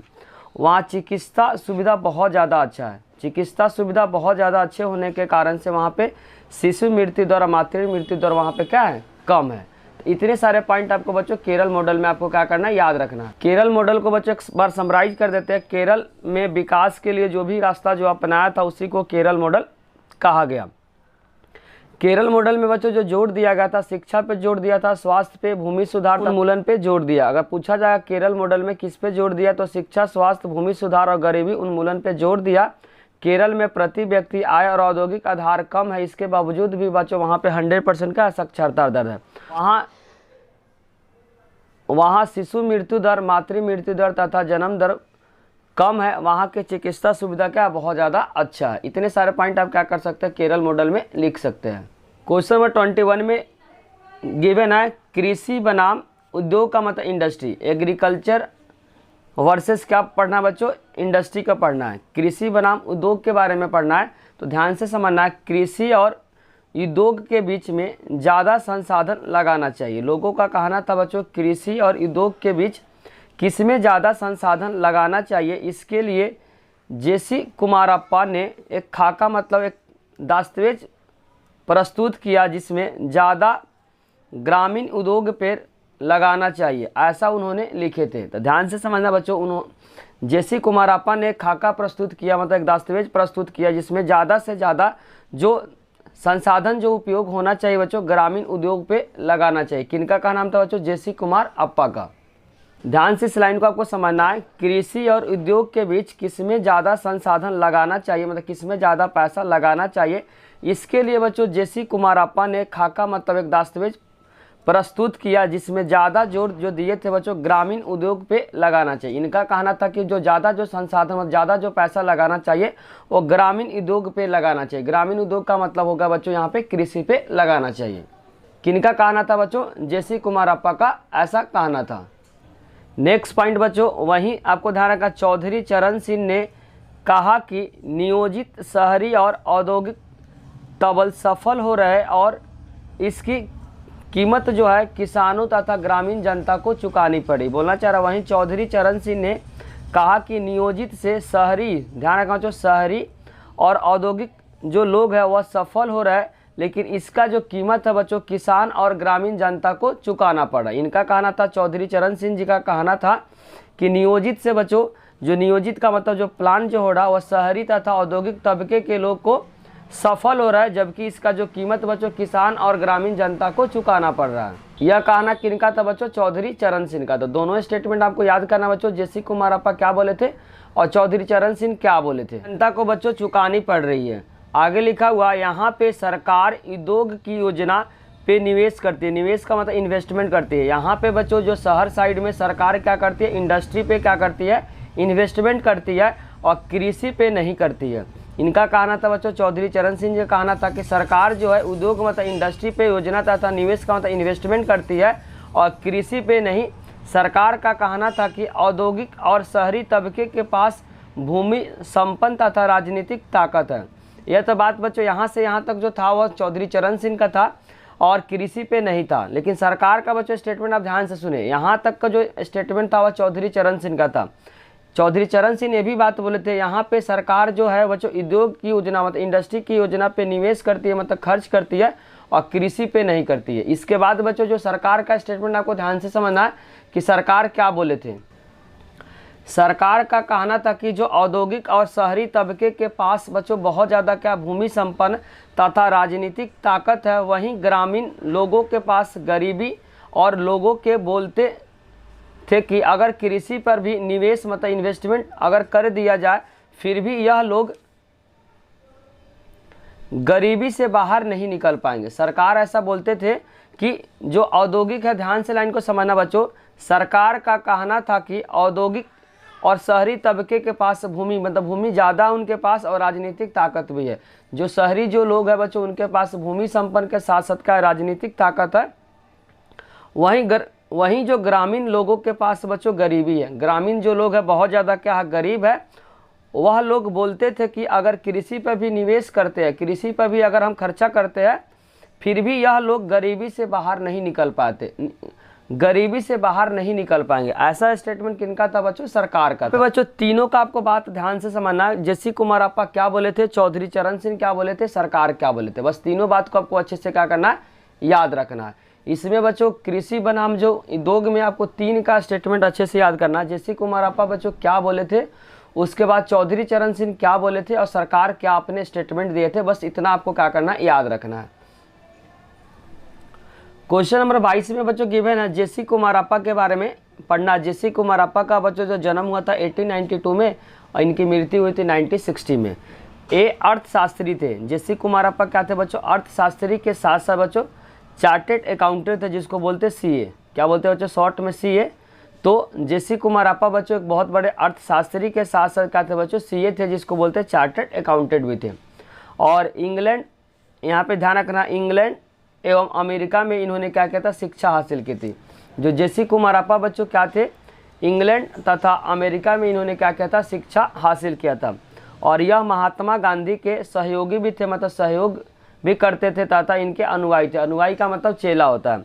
जो जेसी कुमारप्पा बच्चों महात्मा गांधी के सहयोगी के साथ साथ क्या थे? अनुयायी थे। अनुयायी का मतलब शिष्य होता है। नेक्स्ट पॉइंट बच्चों, इसको गांधीवादी आर्थिक नीतियों को लागू करने का श्रेय दिया जाता है और यह एक लेखक भी थे। इसको बच्चों मतलब जेसी कुमारप्पा को गांधीवादी तथा नीतियों को लागू करने का श्रेय जाता। गांधीवादी जो नीति है बच्चों, नीति लागू करने का जो श्रेय जाता वह जेसी कुमारप्पा को जाता। साथ साथ बच्चों ये क्या है? जेसी कुमारप्पा एक लेखक भी थे। इतने सारे पॉइंट आपको जेसी कुमारप्पा के बारे में आपको याद करना है। क्वेश्चन बच्चों 23 में गिवन है, निजी क्षेत्र बनाम सार्वजनिक क्षेत्र। यहाँ पे पहले पढ़े थे बच्चों कृषि बनाम उद्योग पढ़े थे। अब हम लोग पढ़ेंगे बच्चों निजी क्षेत्र। निजी का मतलब प्राइवेट सेक्टर और गवर्नमेंट सेक्टर में क्या डिफरेंस है, क्या इसमें बताया गया, इसके बारे में पढ़ना है। निजी क्षेत्र बनाम सार्वजनिक क्षेत्र। ध्यान से आपको समझना है। भारत की अर्थव्यवस्था बच्चों मिश्रित अर्थव्यवस्था कहा जाता है। 1 नंबर में अगर आपसे पेपर में पूछा जाएगा भारत की अर्थव्यवस्था कैसी है, तो आपको ध्यान रखना बच्चों मिश्रित अर्थव्यवस्था है। हम सभी जानते हैं कि बच्चों निजी क्षेत्र और सार्वजनिक क्षेत्र दोनों आते हैं। भारत के अंदर बच्चों मिश्रित है, जिसके कारण से बच्चों निजी क्षेत्र भी आता है और सार्वजनिक क्षेत्र दोनों आते हैं बच्चों भारत के मिश्रित अर्थव्यवस्था में। नेक्स्ट पॉइंट आपको ध्यान रखना बच्चों, खेती हो गया, किसान, व्यापार और उद्योग ये निजी क्षेत्र में आते हैं। खेती हो गया बच्चों, किसान या व्यापार हो गया, उद्योग हो गया, सभी बच्चों क्या किस में आते हैं, वह आते हैं बच्चों निजी क्षेत्र में। बड़े बड़े जो उद्योग है, बड़े बड़े बच्चों जो इंडस्ट्री है को सरकार अपने हाथों में रखे हैं। बड़े बड़े बच्चों जो उद्योग है, बड़े बड़े जो इंडस्ट्री है को सरकार ने अपने हाथों में रखे हैं। ज़्यादातर जो भारत में बच्चों जो प्राइवेट सेक्टर करती है, कुछ कुछ जो बच्चों जो सेक्शन है, जो सेक्टर है वह सरकार के हाथ में, जिसको सरकार अपने कंट्रोल में रखी है। ज़्यादातर जो काम भारत में होती है बच्चों वह निजी क्षेत्रों के हाथ में सरकार दे दी है। मिश्रित बच्चों जो अर्थव्यवस्था की आलोचना दक्षिणी पंथ और वामपंथी दोनों खेमों में हुई है। जो मिश्रित अर्थव्यवस्था का जो आलोचना जो करने वाले बच्चों दक्षिणी पंथ भी है और वामपंथ है, क्योंकि भारत में बच्चों मिश्रित जो अर्थव्यवस्था के कारण से, क्योंकि मिश्रित अर्थव्यवस्था में बच्चों पूंजीवाद और समाजवाद दोनों आया, जिसके कारण से दक्षिणी पंथ तथा वामपंथी दोनों क्या करते हैं बच्चों मिश्रित अर्थव्यवस्था का क्या करते हैं, आलोचना करते हैं। कुछ आलोचक यह सोचते हैं कि सरकार को जितना काम करना चाहिए उतना नहीं किया। बहुत सारे जो आलोचक है बच्चों, आलोचक यह बात करते हैं कि सरकार को जितना काम करना चाहिए उतना काम उन्होंने नहीं किए। जैसे कि बच्चों शिक्षा हो गया, चिकित्सा के क्षेत्र में सरकार ने ज़्यादा निवेश नहीं किया। निवेश का मतलब इन्वेस्टमेंट नहीं किया। जैसे कि यहाँ बता रहे बच्चों कुछ आलोचक, जो सरकार है जो शिक्षा तथा चिकित्सा के क्षेत्र में ज़्यादा निवेश नहीं किया। निवेश का मतलब बच्चों इन्वेस्टमेंट होता है। ज़्यादा बच्चों सरकार शिक्षा तथा चिकित्सा के क्षेत्र में इन्होंने इन्वेस्टमेंट नहीं किया। नेक्स्ट पॉइंट बच्चों, निजी क्षेत्र जिस क्षेत्र पर जाते हैं सरकार उन क्षेत्रों में नहीं जाते हैं। बोलना चाह रहा निजी क्षेत्र बच्चों जिस क्षेत्र में जाते हैं वहाँ उन क्षेत्रों में सरकार नहीं जाते हैं, जिसके कारण निजी क्षेत्र की मुनाफा बढ़ जाती है। जिसके कारण बच्चों जो निजी क्षेत्र है उनका मुनाफा बढ़ जाता है। बोलना चाह रहा कि निजी क्षेत्र जिस क्षेत्र में जाते हैं वहाँ सरकार उन क्षेत्रों में नहीं जाते हैं, जिसके कारण से निजी क्षेत्र का जो मुनाफा बच्चों बढ़ गई है और गरीबों की मदद होने के बजाय एक नया वर्ग मध्यम वर्ग बन गया। बोलना चाह रहा है और गरीबों के मदद होने के बजाय वहाँ पे गरीबों की बच्चों मदद नहीं हो रहा है और एक नया वर्ग जिसको बोला गया बच्चों मध्यम वर्ग बन गया है, जो बिना किसी जिम्मेदारी के ज़्यादा से ज़्यादा पैसे को लूट रहे हैं। बोलना चाह रहा है निजी क्षेत्र जिस क्षेत्र में बच्चों जाते हैं सरकार उन क्षेत्रों में नहीं जाना चाहते, जिसके कारण से निजी क्षेत्र का मुनाफा बढ़ गया और गरीबों की मदद होने के बजाय बच्चों एक नया वर्ग जनरेट हो गया, जिसको बोला गया बच्चों मध्यम वर्ग, जो बिना किसी जिम्मेदारी के ज़्यादा से ज़्यादा क्या कर पैसे को लूट रहे हैं। क्वेश्चन नंबर 24 में बच्चों गिवन है सिंचाई और बिजली उत्पादन के लिए शुरू की गई क्या क्या परियोजना है। जो सिंचाई तथा बिजली उत्पादन के लिए कौन कौन से सरकार बच्चों परियोजना के शुरू किया, तो पहला परियोजना जो किए थे बच्चों उसका नाम है भाखड़ा नंगल परियोजना। पहला बच्चों सिंचाई तथा बिजली उत्पादन के लिए सरकार ने कौन कौन सी परियोजना को स्टार्ट किया, तो पहला नंबर पे जो परियोजना स्टार्ट किया था बच्चों उसका नाम है भाखड़ा नंगल परियोजना। कब हुआ था बच्चों 1948 में क्या हुआ था, शुरुआत हुआ था। भाखड़ा नंगल परियोजना जो स्टार्ट हुआ था बच्चों 1948 में हुआ था। भाखड़ा नंगल बांध हिमाचल प्रदेश के बच्चों बिलासपुर जिला, आपको ध्यान रखना भाखड़ा नंगल बांध जो हिमाचल प्रदेश के बच्चों बिलासपुर जिले में सतलुज नदी पे बनाया गया। यहाँ से बच्चों 2-3 MCQ आपसे पेपर में पूछा जाएगा। पहला पूछा जाएगा भाखड़ा नंगल परियोजना कब शुरुआत हुआ था, तो इसका आंसर हो जाएगा 1948 में। भाखड़ा नंगल परियोजना बच्चों किस राज्य में है, तो इसका आंसर हो जाएगा हिमाचल प्रदेश। और अगर जिला पूछता बच्चों हिमाचल प्रदेश के बिलासपुर जिले में कौन सा नदी अगर पूछेगा बच्चों, नदी का नाम पूछेगा तो सतलुज नदी पे इस बांध को बनाया। कौन सा बांध को बच्चों, भाखड़ा नंगल परियोजना बांध को बनाया गया। और यह 856 फीट ऊंचे टिहरी बांध के बाद, यह 856 फीट बच्चों ऊंचे टिहरी बांध के बाद भारत का दूसरा सबसे बड़ा ऊंचा बांध है। बोलना चाह रहे इसका जो ऊंचाई है बच्चों वह क्या है 56 फीट ऊंचा टिहरी बांध के बाद दूसरे नंबर का जो बांध है बच्चों जिसको बोला गया भाखड़ा नंगल परियोजना। तो दूसरे नंबर का बच्चों इसका जो हाइट देखना है, लिखना है आपको 856 फीट ऊंचे टिहरी बांध के बाद भारत का दूसरा सबसे बड़ा बांध है। उसका दूसरा नंबर पे बच्चों हीराकुंड बांध है, वो भी 1948 में कहाँ पे बच्चों, उड़ीसा में है। हीराकुंड अगर बांध आपसे पूछता है बच्चों कहाँ पे है तो यह आंसर हो जाएगा उड़ीसा। और कब हुआ था बच्चों, तो 1948 में इसको बनाया गया था।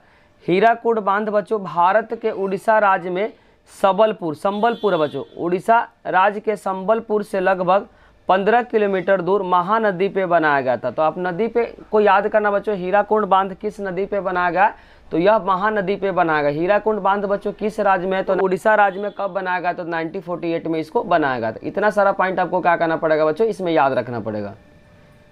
हीराकुंड बांध बच्चों भारत के उड़ीसा राज्य में संबलपुर से लगभग 15 किलोमीटर दूर महानदी पे बनाया गया और यह दुनिया का सबसे लंबी मिट्टी का बांध है। इंडरलाइन करें बच्चों, यह क्या है, मिट्टी के बांध से बनाया गया। हीराकुंड बांध बच्चों उड़ीसा राज्य में है, संबलपुर जिले से लगभग 15 किलोमीटर महानदी पे बनाया गया। यह दुनिया का बच्चों सबसे लंबा मिट्टी का बांध है। यह दुनिया का सबसे लंबा बच्चों मिट्टी का बांध है। इसको आपको क्या करना है, याद रखना है। क्वेश्चन नंबर 25 में बच्चों गिवन है, सार्वजनिक क्षेत्र के कुछ उद्योग के बारे में पढ़ना, जैसे कि बच्चों इस्पात संयंत्र हो गया, तेल शोधक कारखाने हो गया, विनिर्माता इकाइयाँ, रक्षा उत्पादक आदि।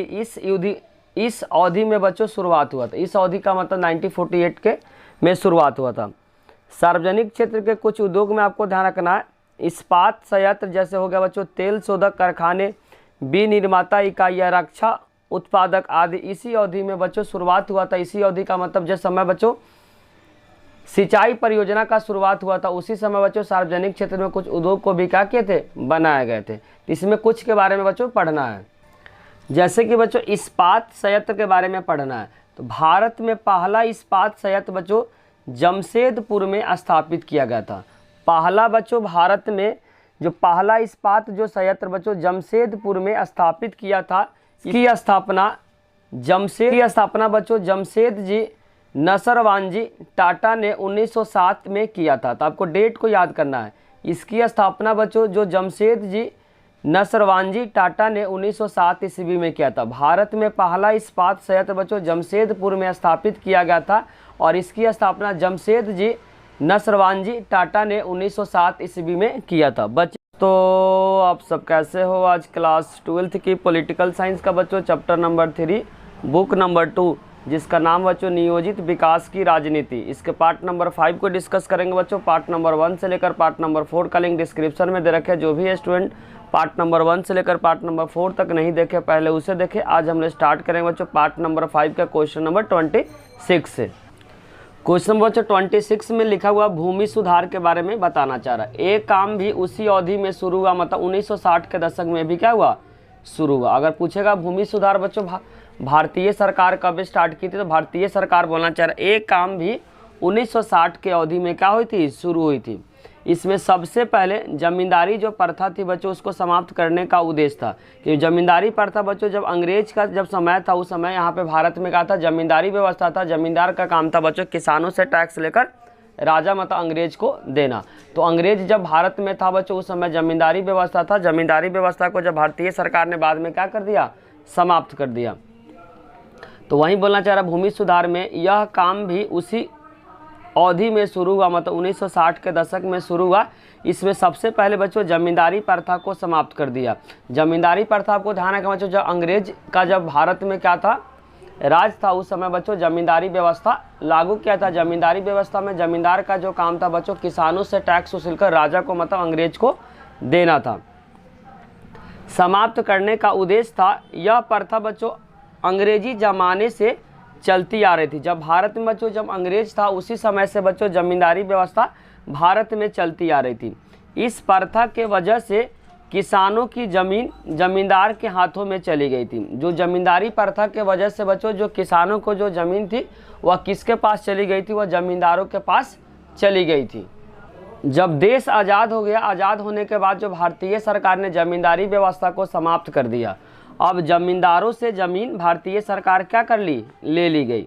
जब बच्चों देश आज़ाद हो गया, आज़ाद होने के बाद जो भारतीय सरकार जमींदारों से क्या कर ली, ज़मीन को ले ली, और उन वर्गों के जो राजनीतिक जो दबदबा था वो भी क्या हो गया, घट गया, जिसके कारण से बच्चों जो जमींदार की जो राजनीतिक जो दबदबा था वो भी क्या हो गया, कम हो गया। आपको बस भूमि सुधार में इतना ही पॉइंट याद करना, 1960 के दशक में भारतीय सरकार ने भूमि सुधार लाया था। इसमें कहा था जमींदारी प्रथा को खत्म कर दिया। जमींदारी प्रथा जो भारत में जो शुरुआत हुआ था बच्चों अंग्रेजों के समय में बच्चों जमींदारी व्यवस्था क्या काम करता था, तो जमींदार का जो काम था बच्चों किसानों से टैक्स उसूल कर राजा को देना, मतलब अंग्रेज को देना।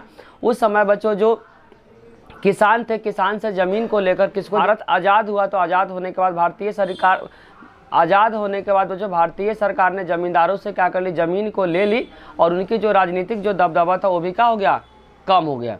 और आगे जो है चकबंदी की नीति भारतीय सरकार ने अपनाई। चकबंदी की नीति का मतलब हुआ बच्चों छोटे छोटे टुकड़े में अगर ज़मीन है किसी किसान को, तो उसको एक जगह ज़मीन देना ही क्या कहलाता है, चकबंदी कहलाता है।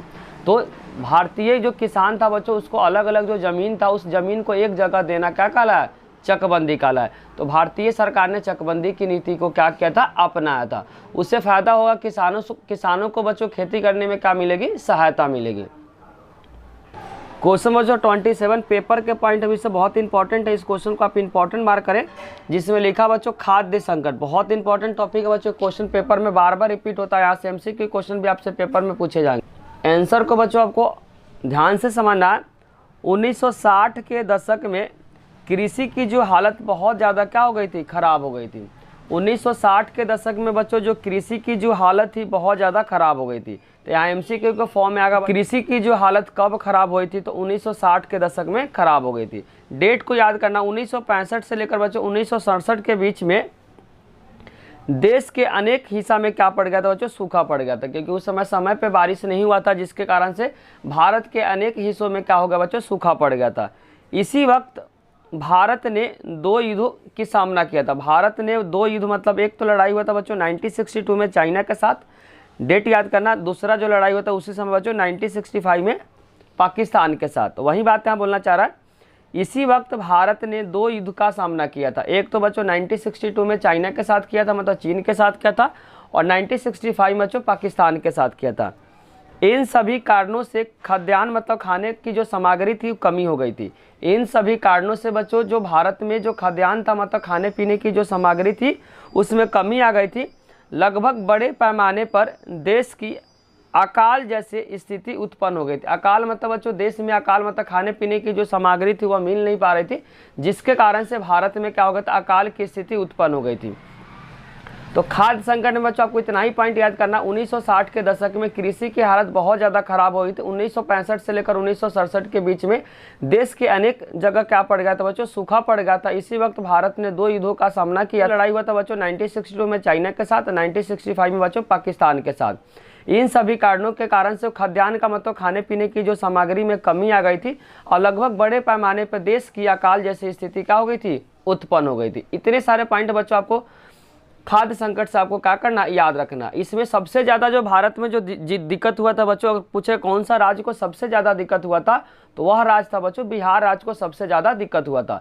अगर एमसीक्यू के फॉर्म में अगर क्वेश्चन आता 1960 के दशक में भारत में जो खाद्यान्न जो संकट आया था, उस खाद्यान्न संकट से बच्चों सबसे ज़्यादा किस राज्य को नुकसान हुआ था, तो आपका आंसर हो जाएगा बच्चों बिहार राज्य को सबसे ज़्यादा नुकसान हुआ था। क्वेश्चन नंबर 28 में बच्चों बहुत इंपॉर्टेंट है, इस क्वेश्चन को क्या करें, इंपॉर्टेंट मार्क करें, जिसमें लिखा हुआ बिहार में खाद्यान्न संकट। खाद्यान्न का मतलब खाने पीने जो सामग्री था बच्चों, इसके बारे में इसमें बताना चाह रहा है। बिहार में बच्चों खाद्यान्न संकट सबसे ज्यादा विकराल का मतलब भयानक हो गया था। ध्यान से समझना, बिहार में खाद्यान्न संकट मतलब खाने पीने की सामग्री का सबसे ज्यादा क्या होगा, विकराल था। विकराल मतलब बहुत ज्यादा भयंकर हो गया था। यहाँ अकाल जैसे स्थिति उत्पन्न हो गई थी। बिहार में लगभग बच्चों 9 जिलों में अनाज की जो पैदावार थी आधे से भी क्या हो गई थी, कम हो गई थी। बिहार में बच्चों 9 ऐसे जो जिले थे, उस जिले में अनाज का जो पैदावार था आधे से भी क्या हो गई थी, कम हो गई थी। जितना हो रहा था बच्चों उससे भी क्या आधे से भी कम वहाँ पे हो रही थी। नेक्स्ट पॉइंट को ध्यान से समझना, खाद्यान्न मतलब खाने पीने की जो सामग्री कमी के कारण से कुपोषण का मतलब होता है देखने में बहुत पतला दुबला, जिसको खाना पीना जब नहीं मिलता बच्चों तो वह इंसान का होता है बहुत पतला दुबला, जिसको बोलते हैं कुपोषण। तो खाद्यान्न की कमी से, खाने पीने की कमी से वहाँ के लोगों में बच्चों कुपोषण बड़े पैमाने पे फैला। खाने पीने बच्चों बिहार में जब खाना पीना नहीं मिल पा रहा था लोगों को, तो वहाँ पे लोग जो हो रहे थे बच्चों, कुपोषण जो हो रहे थे बड़े पैमाने पे फैला और गंभीर रूप क्या कर लिया, धारण कर लिया। खाद्यान्न की कमी से बच्चों, खाने पीने की कमी से कारण बिहार में क्या हुआ, कुपोषण जो था वो बड़े पैमाने पे फैल गया और इस क्या हुआ बच्चों, इसके बाद गंभीर रूप क्या कर लिया, धारण कर लिया। खाद्यान्न की कमी के कारण से बिहार में कुपोषण बड़े पैमाने पे फैला और गंभीर रूप क्या कर लिया, धारण कर लिया। वहाँ की प्रतिदिन का जो आहार मतलब जो भोजन होता है 2200 कैलोरी से घटकर बच्चों 1200 कैलोरी हो गया था। मतलब पहले के समय में बच्चों पर इंसान को 2200 कैलोरी आहार मतलब जो भोजन मिलता था वह घटकर बच्चों 1200 कैलोरी हो गया था, जबकि एक आदमी को एक दिन में बच्चों 2450 कैलोरी आहार रोजाना लेना चाहिए। इंसान को बच्चों रेगुलर जो होना चाहिए 2400 कैलोरी, कैलोरी का मतलब ऊर्जा होता है एक तरह, क्या बोल सकते हो बच्चों, ऊर्जा की ज़रूरत पड़ता है। लेकिन उस समय बच्चों क्या हो गया था, लोगों को 2200 कैलोरी से घटकर कितना हो गया था, 1200 कैलोरी हो गया था, क्योंकि वहाँ पे बच्चों खाद्यान्न संकट हो गया था, जिसके कारण से बिहार के लोगों को 2200 कैलोरी से घटकर 1200 कैलोरी हो गया था। जबकि एक आदमी को एक दिन में 2450 कैलोरी आहार रोजाना क्या होना चाहिए, लेना चाहिए। नेक्स्ट पॉइंट बच्चों, बिहार में 1967 में मृत्यु दर पिछले साल के मुकाबले में 34% बढ़ गई थी। बोलना चाह रहा 1965 में बिहार में बच्चों जो मृत्यु दर, जो मरने की जो दर था पिछले मतलब 1966 के रिस्पेक्ट में, लाइन को बच्चों ध्यान से समझना, बिहार में 1967 में मृत्यु दर पिछले साल का मतलब 1966 के मुकाबले में बच्चों 34% वहाँ पे क्या हो गई थी, बढ़ गई थी। ए लाइन बच्चों एमसीक्यू के लिए बहुत इंपॉर्टेंट है, यहाँ पे आपसे एमसीक्यू क्वेश्चन पूछा जा सकता है। बिहार में 1967 में मृत्यु दर पिछले साल मतलब 1966 के रिस्पेक्ट बच्चों 34% बढ़ गई थी। खाद्यान्न की कीमतें भी काफ़ी बढ़ गई थी। पंजाब के मुकाबले यहाँ पे चावल और गेहूं की कीमत बच्चों 2 गुने से भी ज़्यादा क्या हो गया था, बढ़ गया था, क्योंकि बच्चों खाद्यान्न संकट होने के कारण से बिहार में जो गेहूं और चावल का जो कीमत था बच्चों 2 गुने से भी ज़्यादा क्या हो गया था, बढ़ गया था। मान लेते कि 50 का कोई सामान है तो बच्चों 100 से ज़्यादा उसका क्या कर दिया, दाम को कर दिया गया था।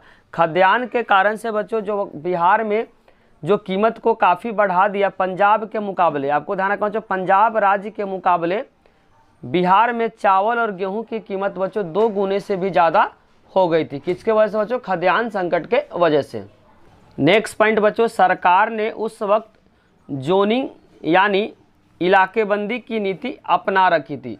आपको बच्चों याद रखना है, पेपर में अगर क्वेश्चन आता है कि बिहार में खाद्यान्न संकट के समय बिहार सरकार ने कौन सी कदम को उठाई थी, तो इसका आंसर हो जाएगा बच्चों जोनिंग उठाई थी। जोनिंग या दूसरा बोल सकते हैं इलाकेबंदी की भी नीति अपना रखी थी। इलाकेबंदी की नीति में क्या होता बच्चों, इस कारण दूसरे राज्य से व्यापार नहीं हो रहा था। जब जोनिंग हो रहा था बच्चों तो दूसरे राज्य से आप व्यापार नहीं कर सकते हैं। तो यहाँ पे एमसीक्यू के फॉर्म में आपसे पेपर में पूछा जाएगा 1967 में जब बिहार में खाद्यान्न संकट हुआ था उस समय बिहार सरकार ने कौन सी कदम उठाई थी बच्चों, जोनिंग अपनाई थी। जोनिंग का मतलब होता है इलाकेबंदी, और इलाकेबंदी में क्या होता है बच्चों, कोई भी राज्य बिहार राज्य से क्या कर सकता है, व्यापार नहीं कर सकता, जिसके कारण से बच्चों यहाँ पे जो गेहूँ आया था अमेरिका से आया था। कहाँ से आया था बच्चों, अमेरिका से आया था।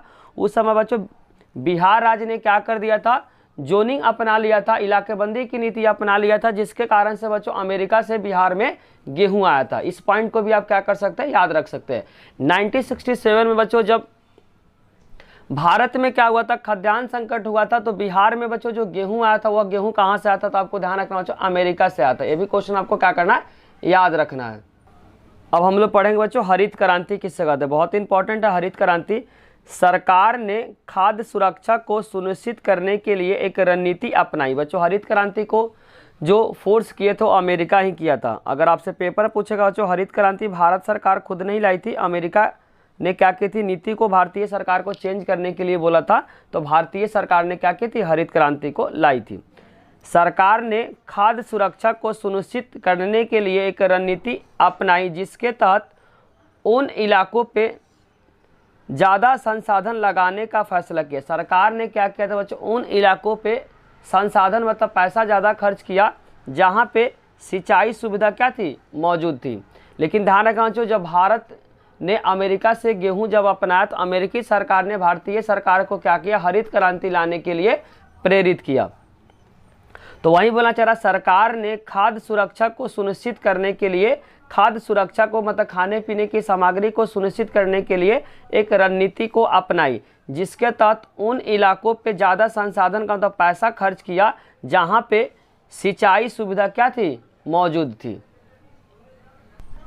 आगे लिखा हुआ, और जहाँ के किसान क्या थे, समृद्ध, समृद्ध का मतलब होता है जो तो अमीर टाइप के थे, उन किसानों को सरकार ने उच्च गुणवत्ता वाले बीज, उच्च गुणवत्ता वाले बीज को बोलते हैं HYV, क्या बोलते हैं बच्चों, HYV, हाई यील्डिंग वैरायटी, क्या बोलते हैं बच्चों, हाई यील्डिंग वैरायटी के बीज, उर्वरक, कीटनाशक और बेहतर सिंचाई सुविधा बड़े सस्ते दामों पे उपलब्ध कराई। जो सरकार थी बच्चों, उन किसानों को उच्च गुणवत्ता वाले बीज मतलब HYV वाले बीज, उर्वरक को और कीटनाशक, बेहतर सिंचाई सुविधा और बड़े सस्ते दामों पे सरकार ने क्या की, उपलब्ध कराई। और यह भी गारंटी दी सरकार कि उनकी उपज को एक निर्धारित मूल्य मतलब एक निश्चित मूल्य पे सरकार क्या कर लेगी, खरीद लेगी।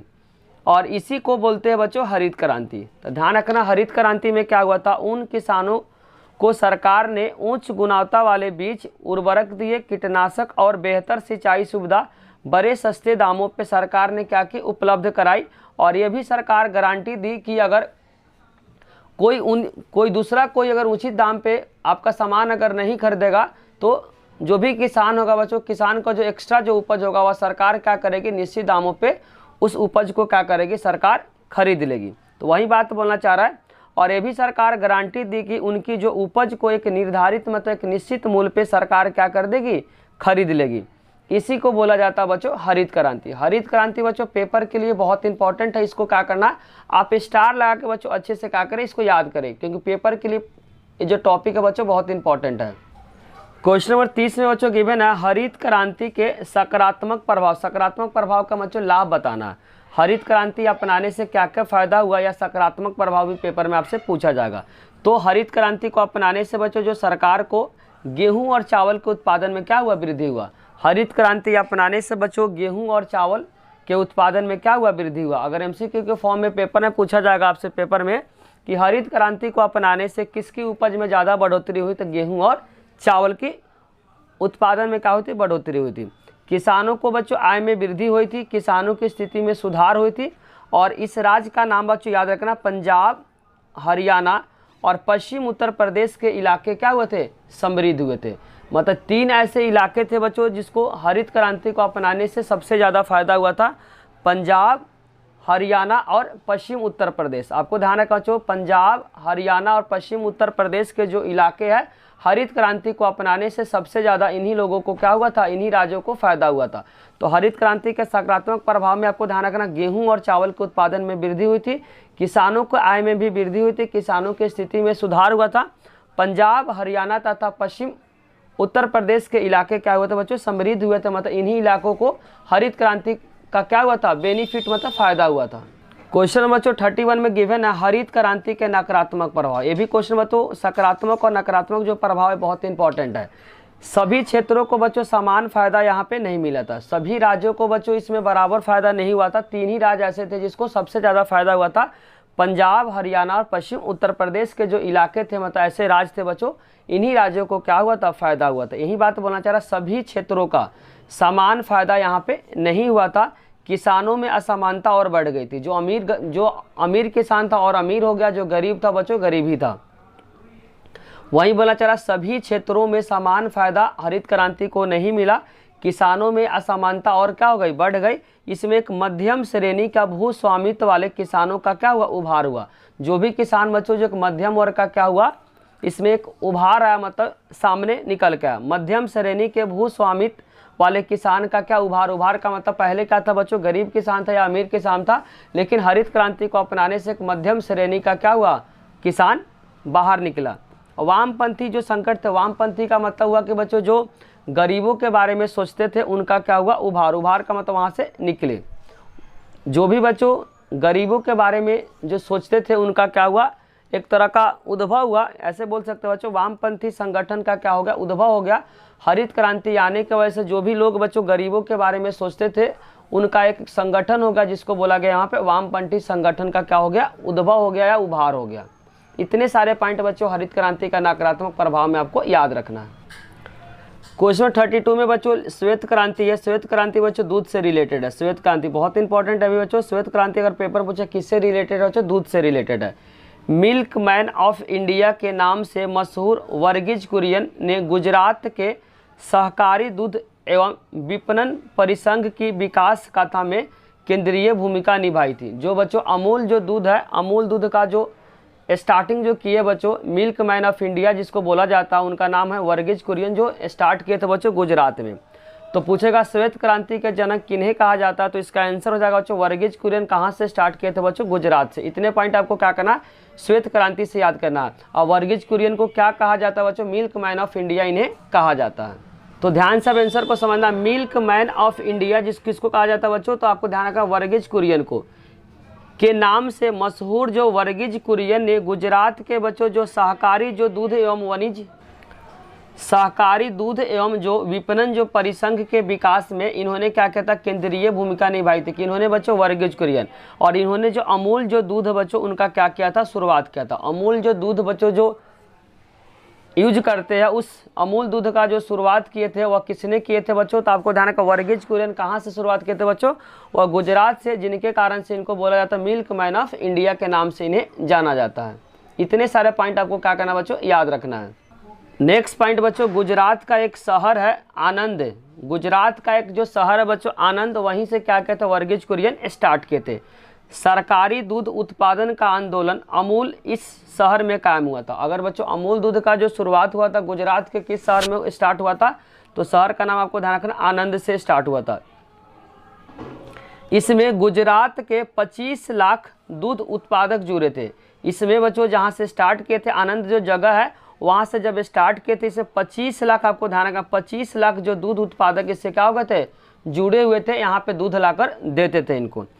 ग्रामीण विकास और गरीबी उन्मूलन के लिहाज से अमूल नाम से यह सहकारी आंदोलन अपने आप में एक अनूठा और कारगर का था, मॉडल था। इनके कारण से बच्चों जो ग्रामीण इलाके में क्या होने लगे, ग्रामीण इलाके में लोगों को क्या मिलने लगे, रोजगार मिलने लगे। तो वहीं बोलना चाह रहा ग्रामीण विकास होने लगा, गरीबी उन्मूलन के लिहाज से अमूल नाम का यह जो सहकारी आंदोलन अपने आप में क्या था, अनूठा था, क्या था, एक कारगर मॉडल था।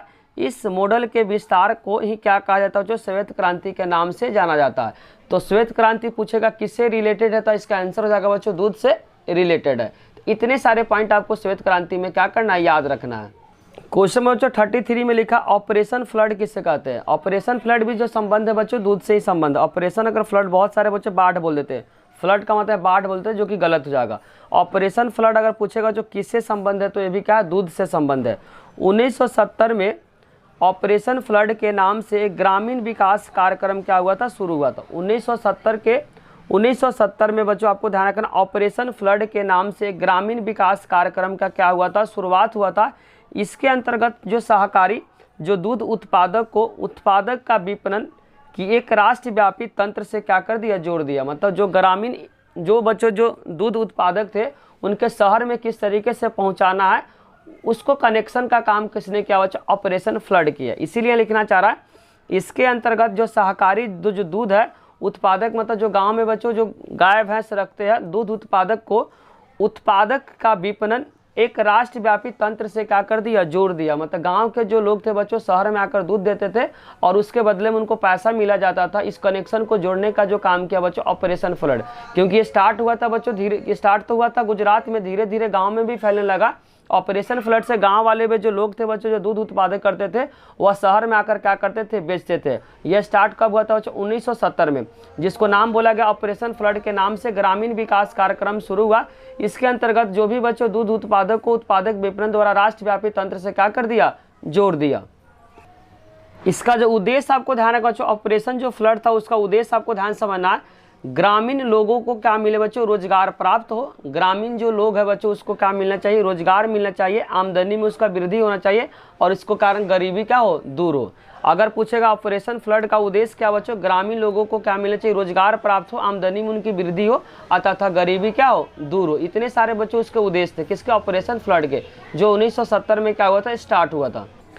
4 में बच्चों गिवन है 1960 के बाद भारतीय सरकार ने क्या क्या बदलाव लाए थे।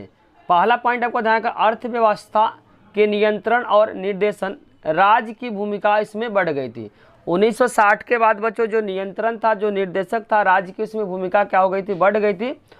1967 के बाद निजी क्षेत्रों के उद्योगों पे बाधाएं डाल दिए गए। बाधाएं मतलब जो प्राइवेट जो सेक्टर थे बच्चों, उसमें बहुत सारे क्या लाइसेंस मांगने की जरूरत कर दी। इसमें बच्चों जो भारतीय सरकार क्या करने लगा, हस्तक्षेप करने लगा। 14 निजी बैंकों का राष्ट्रीयकरण कर दिया। जब बच्चों इंदिरा गांधी की जब सरकार थी तो इनके समय बच्चों क्या हुआ था, इंदिरा गांधी की जब सरकार थी उनके समय 14 बैंकों का राष्ट्रीयकरण किया गया। और सरकार ने गरीबी की भलाई के लिए अनेक कार्यक्रम की घोषणा की। सरकार ने बच्चों गरीबों को भलाई करने के लिए बहुत सारे क्या किए, यहाँ कार्यक्रम की घोषणा की। 1950 से लेकर बच्चों 1980 के बीच में अर्थव्यवस्था की जो सालाना थी बच्चों 3.5% से धीमी रफ्तार से आगे बढ़ रही थी। 1950 से लेकर 1980 के बीच में भारत की जो अर्थव्यवस्था थी वह 3.5 से धीमी रफ्तार से क्या हो रही थी, बढ़ रही थी। तो 1960 के बाद बच्चों भारतीय सरकार ने क्या क्या बदलाव लिया था। पहला बदलाव को ध्यान, अर्थव्यवस्था के नियंत्रण में और निर्देशन में राज्य की भूमिका को क्या कर दी, बढ़ा दी। 1967 के बाद निजी क्षेत्रों तथा उद्योगों पे बाधाएं डाल दी, मतलब भारतीय सरकार हस्तक्षेप करने लगे। उसी समय बच्चों 14 बैंकों का क्या किया था, राष्ट्रीयकरण हुआ था। सरकार ने गरीबी को भलाई करने के लिए बहुत सारे कार्यक्रम को स्टार्ट किया था। 1950 से लेकर 1980 के बीच में भारतीय सरकार की जो अर्थव्यवस्था थी बच्चों धीरे धीरे बढ़ रही थी, 3.5% है। इसी के साथ बच्चों बुक नंबर 2 के चैप्टर नंबर 3 के जितने सारे जो इंपॉर्टेंट क्वेश्चन थे बच्चों, सारे इंपॉर्टेंट क्वेश्चन को क्या कर दिए, वीडियो में डिस्कस कर दिया। अगर बच्चों वीडियो अच्छी लगी तो लाइक, कमेंट और सब्सक्राइब करना, चैनल को ना भूले। कोई भी डाउट हो तो कमेंट बॉक्स में जरूर लिखिए। Thank you.